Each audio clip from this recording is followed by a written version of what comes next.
Good evening, I'm Adrienne Arsenault. Andrew is away tonight. Quebec heads back into partial lockdown as COVID cases surge.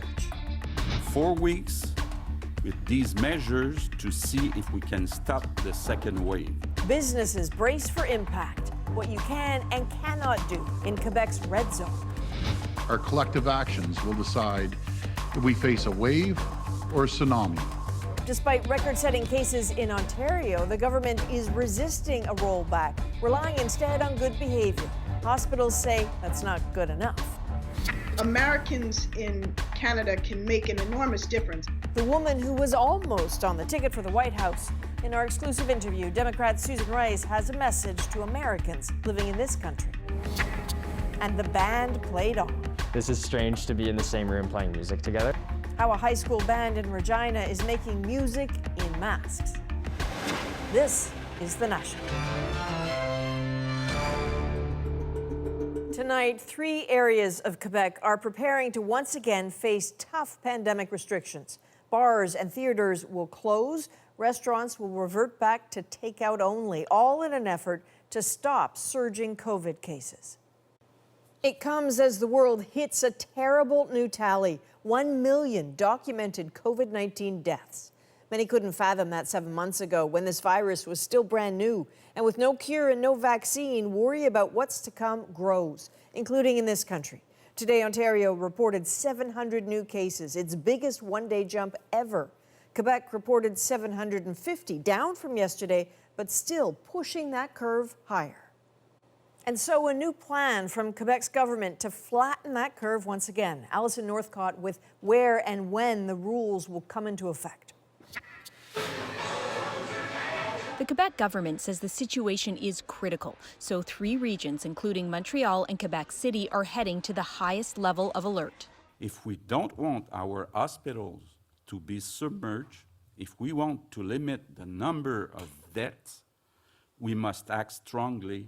As of Thursday, for 28 days, private gatherings with people from different households won't be allowed. Movie theaters, bars, casinos, libraries, and museums will close. Restaurants can only do takeout or delivery.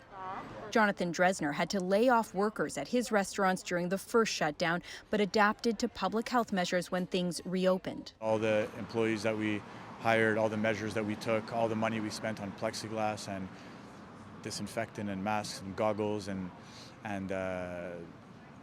I mean, it's very depressing. I'm very nervous about this. I think everyone is. I don't think anyone really knows what the future holds. Even some businesses that can stay open worry they'll take a hit too, as the government urges Quebecers to limit their activities. It took me, all of July and August and most of September to just catch breath of the 3 months that we were closed. During the shutdown of her hairdressing school and salon last spring, Nancy Falaise says she took a job cleaning at a long-term care home, got COVID, recovered, and just reopened in June. We disinfect everything, but now with the red, people are just canceling already.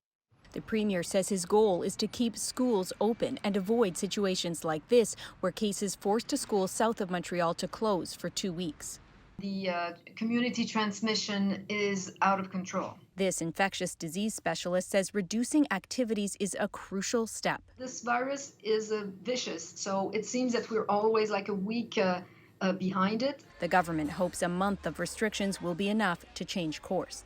Alison Northcott, CBC News, Montreal. Now in Ontario, some are calling for more restrictions after seeing today's daily case count hit a record high. It comes after weeks of increasing numbers and increasing worry. Magda Gebrselassie with the provincial government's response today. As Ontario's COVID cases spike, this salon owner worries. He's already lost so much money in this pandemic. If we go into another lockdown, if I lose 30,000 more, it's going to be really tough for me. Still, he's calling for more restrictions. I think we should go back to stage 2 just to control the numbers. The Ontario Hospital Association echoed that today, calling for more restrictions to things like indoor dining, bars and movie theaters in areas with high case counts like Toronto and Ottawa. Our health officials are telling us that Ontario is now in the second wave of COVID-19. But despite today's record cases, no new restrictions were announced. We don't want to turn back a stage unless we absolutely have to, but if we do have to, we will. The COVID-19 Modeling Collaborative is projecting Ontario could hit more than 1,000 new cases a day by mid-October. This disease is getting out of control in the community, and it tells us that we really need to scale back our close contact with people. Yet several casinos opened up for the first time in months today, sparking criticism. These are super spreading locales. Of course you're going to see, the more we open these bars up, and this is exactly what's happened. In Toronto, where 381 new cases were reported today, the medical officer of health is recommending new rules for bars and restaurants, including reducing the number of people allowed in and turning down the music so people don't have to speak loudly, helping spread the virus. The government said today targeted measures may be considered, but as for what those would be and what it would take to bring them in, that's still unknown. Magda Gebrselassie, CBC News, Toronto. In British Columbia, 267 cases were identified over the weekend. That is significantly less than Ontario and Quebec. Yet BC health officials are urging people to stay home. I'm asking you to travel less, to see fewer people, to stay with your household, connect with others, the other important people in your life, virtually.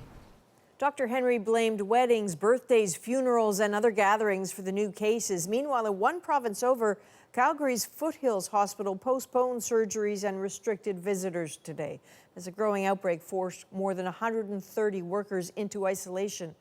Alberta reported 406 new cases since Friday. The concern isn't just that the rate of new infections is higher, it's that it's rising faster than even a couple of weeks ago. That is the danger of a curve. A month ago, newly reported cases in Canada rose gradually. By mid-September, they hit around 700 daily. Alarming enough. But then the trajectory changed. In just 2 weeks, daily new cases have doubled to more than 1,400.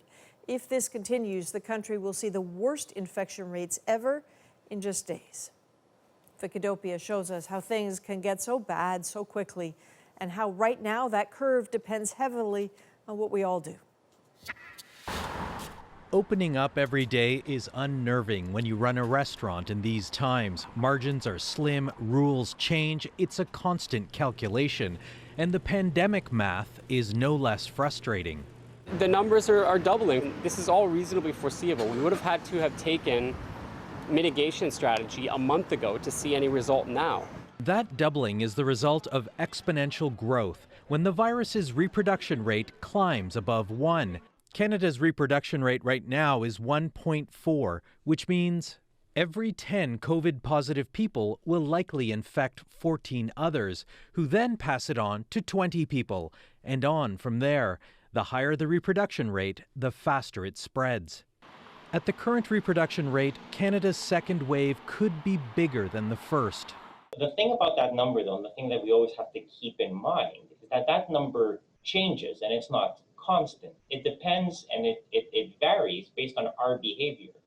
So it's not just a property of the virus, it's a property of the population that it's spreading in. Managing behavior is a key variable in calculating how bad the second wave will get.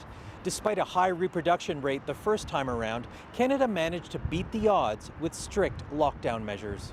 It's going to be hard to try and impose again those kind of restrictions. This behavioral scientist's research found the more frequently governments extended lockdown dates, the less cooperative the public gets. Then doubt builds. People saying, well, I don't know anybody who got COVID, so probably it's not even real, and it's not really that big of a deal. But of course, from a statistical point of view, it makes no sense, but people tend to overweight what's closer to them, the evidence that's available to them. No matter how governments choose to act, the public's cooperation will be critical.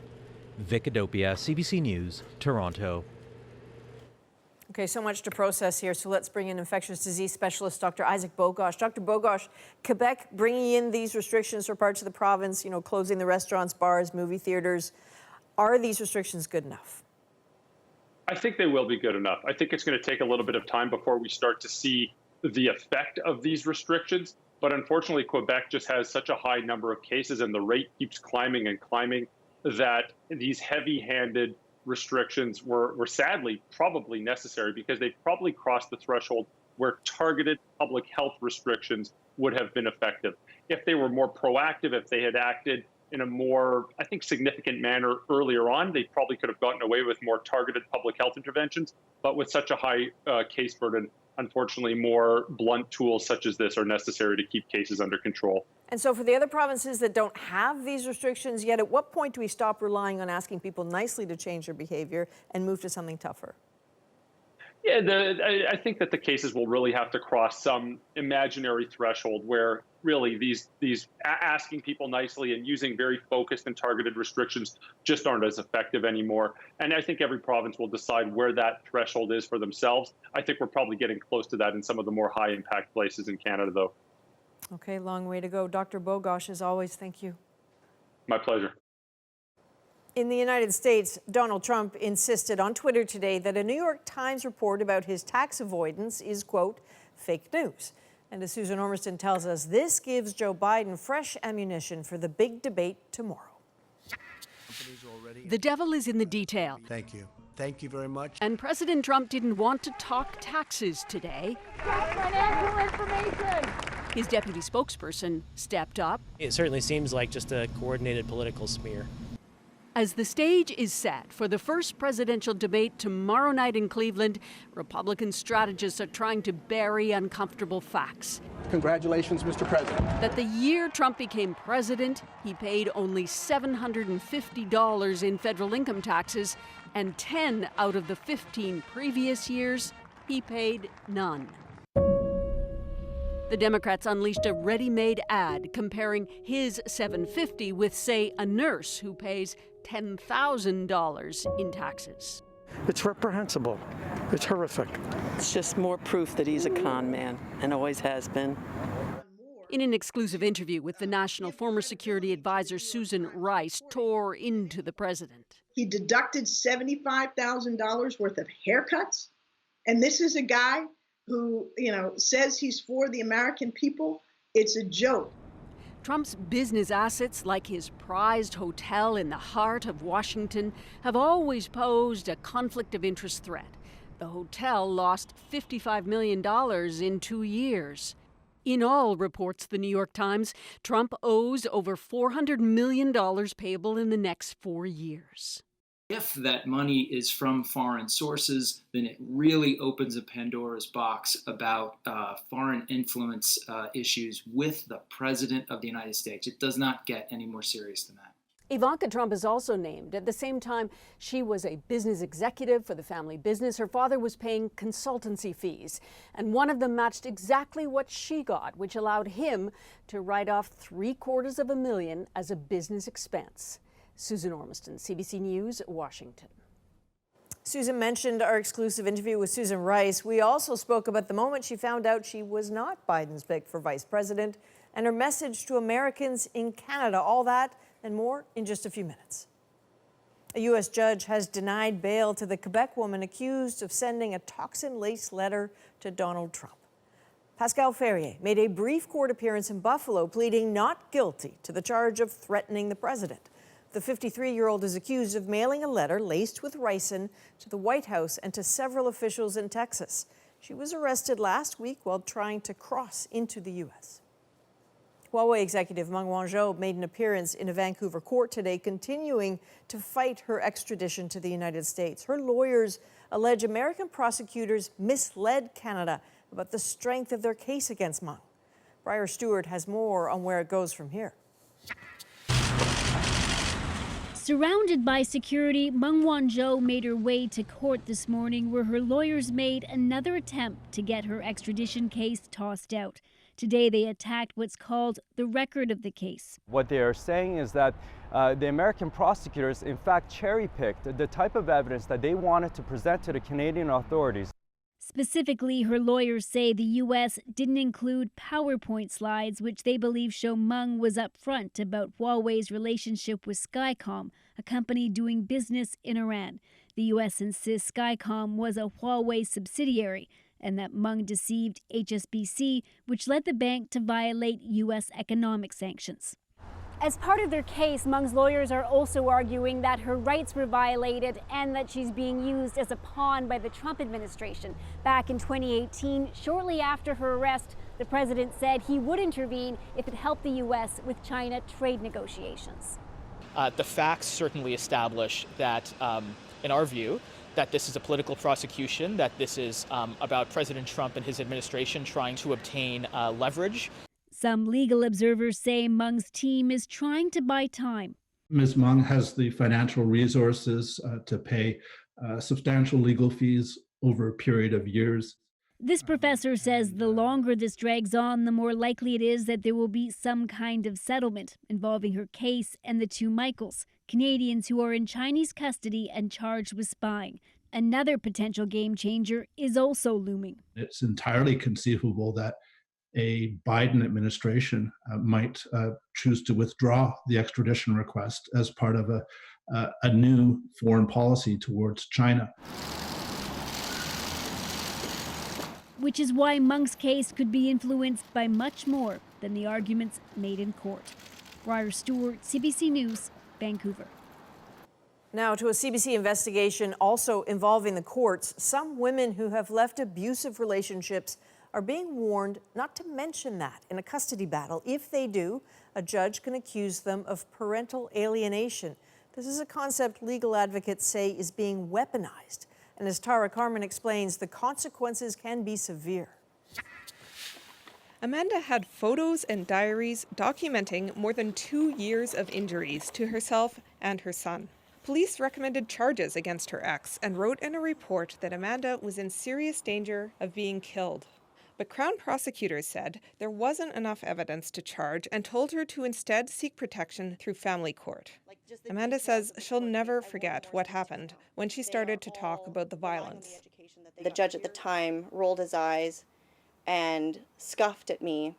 And at the end of that, I was told by the judge that he believes that I'm alienating my child from his father, and I would lose custody of my child if I kept going down that path. Amanda is not her real name. CBC News is not disclosing the BC woman's identity because her case is before the courts. She's not alone. Amanda is one of hundreds of abuse survivors across Canada who say they've been accused of parental alienation, or turning their child against the other parent, when they talk about domestic violence in custody proceedings. In BC alone, the Rise Women's Legal Clinic interviewed 160 abuse survivors who had been through family court.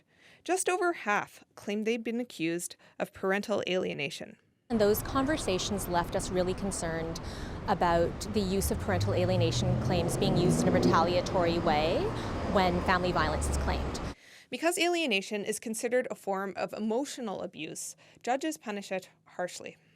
Canadian research over the course of a decade found that while judges make alienation findings against fathers and mothers in roughly equal measure, the consequences were worse for women. They were more than twice as likely to lose access to their children when alienation findings were made against them. Amanda says she feels abandoned as she waits for the court's decision on her family's future. Tara Carmen, CBC News, Vancouver. Members of Canada's Bengali community are speaking out after several young men took their own lives in the span of just 2 years. Farah Morali now on a small group within the community who took it upon themselves to find out why. It's been 3.5 years since the body of 21-year-old Fahmi Rahman was pulled from the waters of Lake Ontario, but the memory is still very raw. On March 31st, we got the call that they found him. Even then, we were beyond hope. We were thinking, okay, maybe they found someone else, but it was him. He left behind a suicide note in his room weeks before, talking about the pain he felt. Rahman is one of 13 young Bengali men in the GTA who died by suicide between 2016 and 2017. The number of people who committed suicide within a very short period of time was alarming, actually. Alarming enough to prompt some professionals in the community to explore why. They found a pattern. All of them are in between, the 17 to 23 in this age group. They were all in university student or college student, and all are male.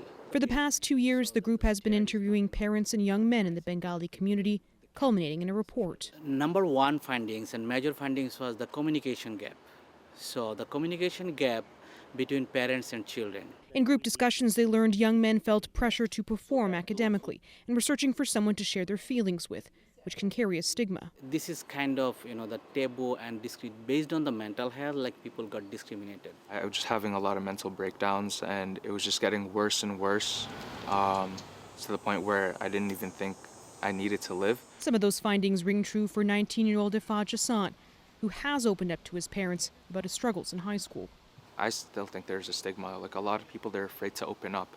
I myself was afraid to open up at first. The group hopes to share their research widely. If this research can save one life, we would say our research is successful. Saving one life can mean saving a family a lifetime of pain.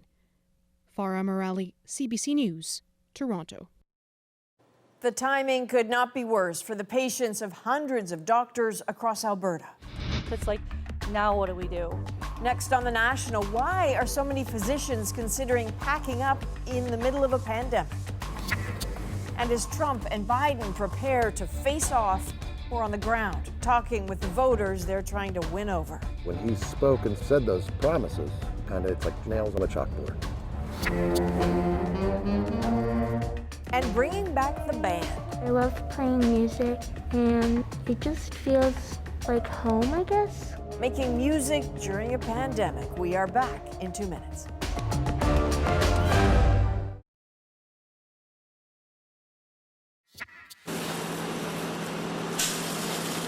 At least 3 people have died and thousands have been forced from their homes as fast-moving wildfires engulf California's wine country.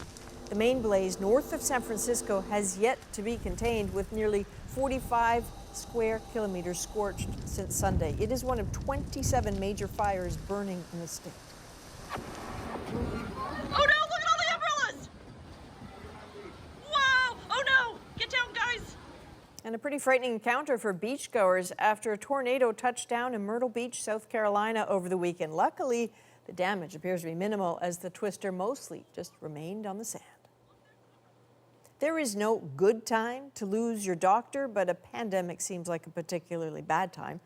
A voluntary survey shows hundreds of doctors in Alberta are considering leaving the province. Carolyn Dunn spoke with one family afraid of being left in the lurch for medical care.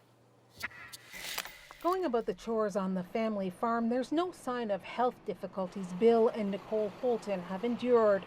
3 years ago, Nicole suffered a miscarriage, then a second and a third. So I had nowhere to go, no one to talk to, and thankfully for the doctors at the Moose and Squirrel, they've been there for me 100% of the way. So it was a blow when the Holtons got a letter saying 5 of 8 doctors are leaving their clinic and Alberta. We felt crushed. And going through all this fertility stuff, it's like, now what do we do? Their physician, Dr. Alana Bowie, wrote one of those letters. So hard. It was so many things that led to that decision, but it was awful. Dr. Bowie planned to stay in her home province of Alberta, but she's moving to BC next spring, fed up with a protracted contract battle with the province over how to save money and still deliver quality care. I think it was death by 1,000 cuts, where it was just all of these little insidious things that made it more and more difficult, made my job feel more and more unstable. Last February, the province cancelled its master agreement with the Alberta Medical Association, and since then, Premier Jason Kenney's message has been that this very public battle is nothing more than a wage dispute run amok. And without responsible leadership, we will see another $2 billion increase in those costs. As for the resignations, a spokesperson for Health Minister Tyler Shandro wrote in a statement, "We do not expect shortages overall or in any specific community, apart from the normal staffing challenges in smaller centres." Dr. Bowie says the impasse is about broken trust and not greed. And then the vilification of physicians and gaslighting of Albertans to believe that this is all financially motivated, when in fact it's not at all. After struggling to try to start a family, the Holtons are left with more uncertainty. just not knowing where we're going to go next. What's the next step for making sure we have the proper medical care? Or if they'll have a doctor come spring. Carolyn Dunn, CBC News, Caroline, Alberta. Next, an exclusive interview with Susan Rice, who has a lot on her mind.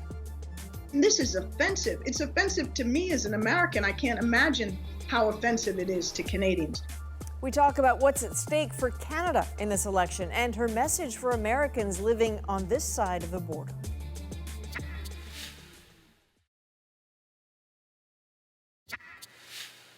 Tonight, an exclusive Canadian interview with top Democrat Susan Rice. There's a bit of urgency in it, directed at this country from our neighbors to the south. Their polling day a little over a month away, but hundreds of thousands of people in this country eligible to vote in the U.S.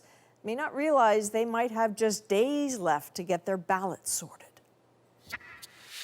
This is partly why Obama's former national security advisor and U.S. ambassador to the UN, Susan Rice, has a few thoughts for Canada right now. She knows this country well, lived here while her husband was a producer with CBC's The Journal, and she has a case to make that the whole Biden team gets Canada. We sat down virtually, as you do these days, to talk about the looming election, the imminent debates, the Supreme Court, and what all of this means for Canada. Firstly, Ambassador, thank you. You were on a short list to be the VP, and I'm curious, how do you find out that you're not the candidate? Well, Vice President Biden called me and we spoke about it. But we'd had a number of conversations in the course of my interview process and his selection process. So we'd been in regular communication. And then on the day when he made his final decision, he called me and let me know what he had decided. And I congratulated him, and then shortly thereafter called Senator Harris and congratulated her. You didn't go out and smash a few extra tennis balls that day? Not at all. Not at all. I'm curious why you want to talk today. Well, Adrienne, I really want to underscore to the Americans in Canada that this is their election and they ought to register very quickly and vote. You know, there's 620,000 estimated Americans in Canada who are eligible to vote right now. And in 2016, barely more than 5% of them sent their ballots in and voted. And when you consider that many of these Americans abroad, including in Canada, come from what are now swing states, like, for example, Michigan. In 2016, the margin of victory for Donald Trump in Michigan was 11,000 votes. So Americans in Canada can make an enormous difference. So very clearly, when you're saying you want them to vote, you're talking, let's be clear, about voting for Biden. And I'm wondering... No, I'm talking about them voting, because I represent my own personal interest, but I'm here to say to Americans of all political persuasions, they ought to participate. And there's a very straightforward way to do it. You go to votefromabroad.org. Votefromabroad.org, and you can register in the state in which you were last resident or in which your parents were last resident.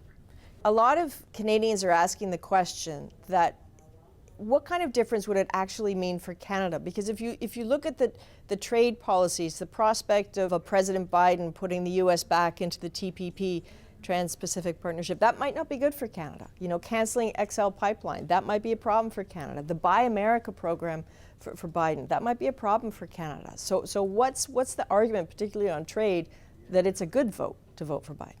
When it comes to trade, Joe Biden has historically understood the absolute necessity of good trading relationships between the United States and Canada. That doesn't mean there won't be issues, as there always have been, on which we differ, perhaps softwood lumber or salmon or you name it. Aluminum. But here's an important distinction. Joe Biden is not going to penalize Canada on national security grounds in sectors where it makes absolutely no sense. To say, as Donald Trump has, that we're going to impose steel and aluminum tariffs on Canada because Canada poses a national security threat to the United States, when Canada has been by our side in every major conflict, lost more per capita in Afghanistan than almost any other country. I mean, this is offensive. It's offensive to me as an American. I can't imagine how offensive it is to Canadians. So in the event of a Biden win, what is the plan to ensure a smooth transition? Because you keep hearing rumblings from the White House that we will see, in the vernacular of the president, what happens. The Biden campaign has lined up an unprecedented number of the highest quality election lawyers that we have ever assembled. 2 former Solicitor Generals are running this effort, and we will have teams in every state where we expect issues and contention to make sure that the votes are counted and that this is, in fact, a free and fair election. Donald Trump is operating out of fear. He fears he's going to lose. And for that reason, he's casting doubt on the integrity of our election. Before the voting begins in earnest, there is the debate, the matter of the debates. They start tomorrow night. Even Joe Biden has talked about wanting to avoid getting in a brawl with Donald Trump. How important is that? Well, Donald Trump is a bully, and Donald Trump will try to bait Joe Biden. And I think in particular by attacking his family on completely false lines. And Joe Biden is going to have to parry those attacks strongly but calmly and get back to the issues that the American people care about. A lot of the people President Trump wants to vote for him are celebrating Justice Amy Barrett and what they expect to be a quick... Not justice yet. They expect to Judge. Judge, I'm sorry. What they expect to be a quick confirmation. For a lot of American conservatives who are uncomfortable with Donald Trump, this, though, is proof that he is fulfilling a promise to them. Isn't that reason enough for them to vote for him? Well, I'm sure there are many reasons that Trump's hardcore supporters will vote for him. But the majority of the American people, Democrats and independents, and even a number of Republicans, have said very clearly that they believe that the selection of the next Supreme Court justice ought to be done by the winner of the election, not now in advance of the election. Substantial majorities of Americans say that. Now, I have no doubt that it will please some of Trump's hardest core supporters. It is off-putting and disconcerting, if not alienating, to many of the rest of Americans. And it shows a degree of hypocrisy that's really quite extraordinary. Do the Democrats have any cards to play in this to change the course of that? Well, if the vote is rammed through before the election, the Democrats' ability to stop it is very minimal. They can slow it to some extent, but they can't stop it. And I think it will cause Americans of all political stripes to think through, in the context of a Biden presidency, if we have one, which of course I hope we do, and a Democratic Senate and House, how do we rectify this incredible imbalance now on the Supreme Court? Do you expand the court? I think all these questions need to be considered, quite honestly. When we met last time, we talked about how your son is a Republican and your daughter is not. And she's a progressive, he's a conservative. And how, you know, as go families, so goes the country. And you were trying to maintain the peace. I'm wondering if the conversations have evolved or changed. It's getting tougher and tougher the closer we get to the elections, but we're all living together under one roof, mostly peacefully. And we're still, you know, recognize that what binds us, our love, our shared commitment as members of the same family, that's the most important thing. But it's going to be a testing time, no doubt, over the next several weeks. Ambassador Rice, as always, it's great to speak with you. Great to be with you too, Adrian. Thanks so much. We also asked Rice if she might be offered Secretary of State in a Joe Biden administration. She said she would serve in any role he thought made the most sense. All right, when we come back, we're on the ground in Ohio, where tomorrow night Trump and Biden go head-to-head. Next, we will hear directly from the voters both so desperately want.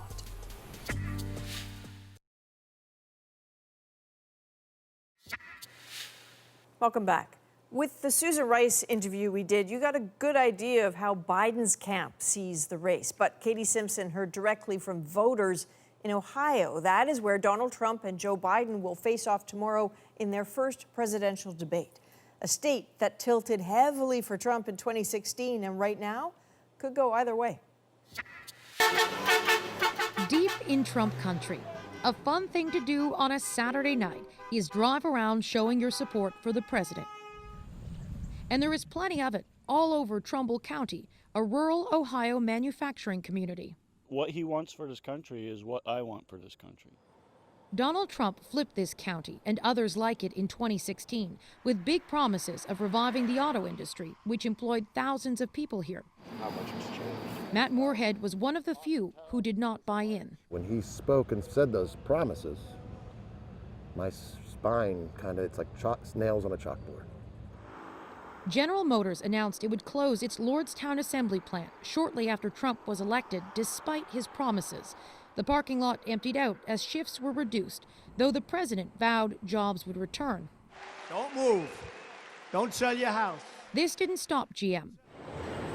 The last car rolled off the line in 2019. That's when Moorhead lost his job. I'm 47. My hands don't work great anymore. I have some college. If I finish that, who's hiring a 50-year-old engineer? Moorhead moved to Michigan for work, which he says was a traumatic experience. My wife didn't tell me at the time, but from the time the plant closed till I left for Michigan, I would wake her up in the night yelling. And I didn't know I was doing that. What did she do? I think she just hugged me. I was yelling in my sleep. Nobody wants to get uprooted, but GM made a business decision. Nobody liked it. The local mayor says it's unfair to blame Trump for what happened, and he says the president needs another term to deliver on his promises. Rome wasn't built in a day. Mayor Hill is so confident the jobs will return, he takes us for a tour of the town's construction sites. There will be jobs here. They may not be the $25, $30 an hour jobs you had before, but there are going to be jobs in the valley. Hundreds of new jobs will also return to the old Lordstown plant, which was sold by GM and will produce electric trucks by next year. This president reached out to General Motors. Vice President Mike Pence highlighted that project as proof the Trump administration is protecting the industry during the Republican National Convention. He had Mike Pence brag about saving my hometown. Like adding 300 jobs after losing 5,000 when somebody could have stepped in. We're all ready. Local Democrats are trying to win back support by pointing to Lordstown as an example of Trump not living up to his word. Volunteers aren't sure it's working. I really don't hear much about, except from people that are for Joe Biden. I think in this community, Trump has quite a bit of support. Karen Wright and Donna Leet are first-time canvassers. All right, we'll go. The women call themselves moderates, and it's not so much they want Joe Biden elected. They want Trump out of office. You too. And so Katie Simpson joins us from Cleveland, the scene of tomorrow's presidential debate. That auto plant in Lordstown is certainly expected to come up. What else should we be watching for, Katie? Adrian, this is all about Joe Biden and expectations. Donald Trump has cast his opponent as a man past his prime. For the past year and a half or so, he's called him Sleepy Joe. And there's a risk in that strategy. By setting expectations so low, Biden could walk in and have an okay performance and still exceed those expectations. So there's a risk this could backfire. The president is going to do what the president always does. He's going to be confident. He's going to say some things that are true, some things that are not true, pretty much what we've seen for the past 4 years.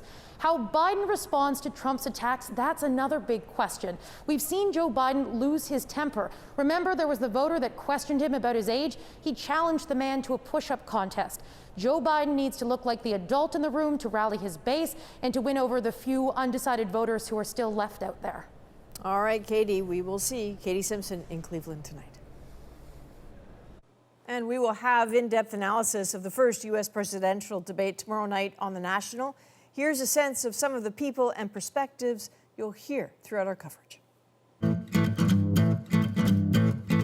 This election is about one thing and one thing only. Donald Trump. Donald Trump. Donald Trump. My name is Jascha Munk. I come at this election as a scholar of populist movements around the world. My name is Danielle Moody, and my hope is for a Biden-Harris win. I'm Daniel McCarthy, and will be voting for Donald Trump on November 3rd. My conversation with our new U.S. political panel. They have a lot to say tomorrow night on The National. And when we come back, making music when both students and instruments are required to wear masks.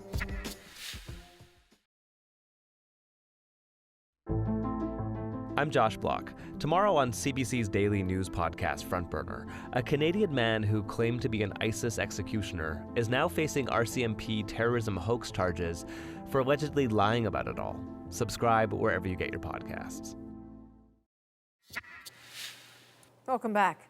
High schools across the country have become especially quiet during the pandemic, with extracurriculars like choir, music, and band restricted by public health guidelines. But as Bonnie Allen tells us, some schools are finding a way to bring back the music while keeping students and staff safe. As these students at Sheldon Williams Collegiate play together in harmony, Ayana Yoen loses herself in the moment and the music. I love playing music.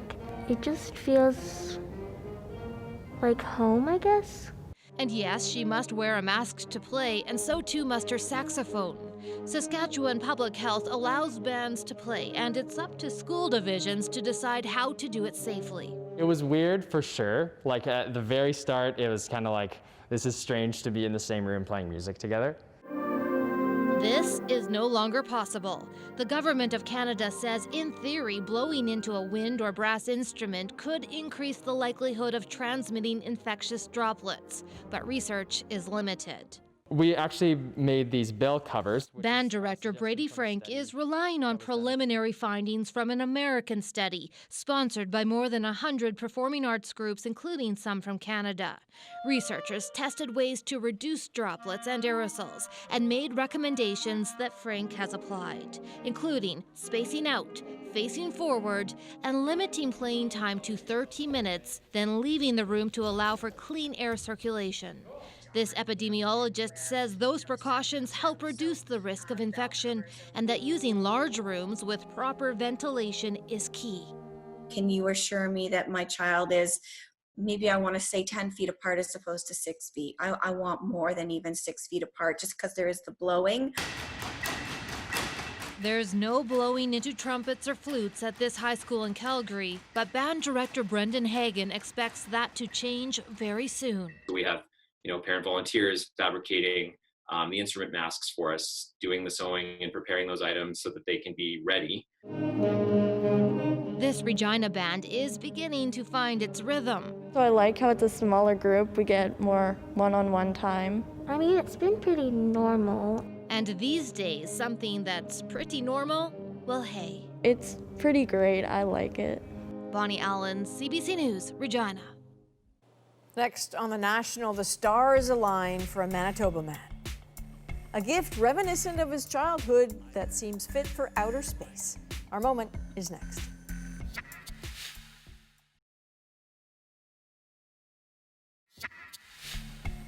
This is a trash can called the Orbit, popular in the 60s and 70s to eliminate highway litter. And for a Manitoba man, this is a picture of his childhood. So you might not think a trash can could make anyone all that happy, but it did, and that's our moment. This is an Orbit, and for a generation, for the older generations, we remember what it was. It's actually a big trash can so that people didn't litter along the highway. My wonderful wife, Amanda, got me the last remaining Orbit that we're aware of. One of my favorite pieces of childhood. We would visit my grandparents every 2 weeks along the Trans-Canada to Portage la Prairie. There was this Orbit. And there's a countdown. There was a sign that said, countdown to orbit. Put your trash into orbit. But for a kid, you thought, it's space. It's so Manitoban. It connects everybody. I don't know, I'm giddy. Okay, there's something very spooky about this. I don't know if you caught it in that shot that sort of pulls back. He appears to live, I have to check this here, at Neptune Bay and Planet Street. He says that is just a coincidence. I don't believe it for a second. That is a national for September 28th. Good night.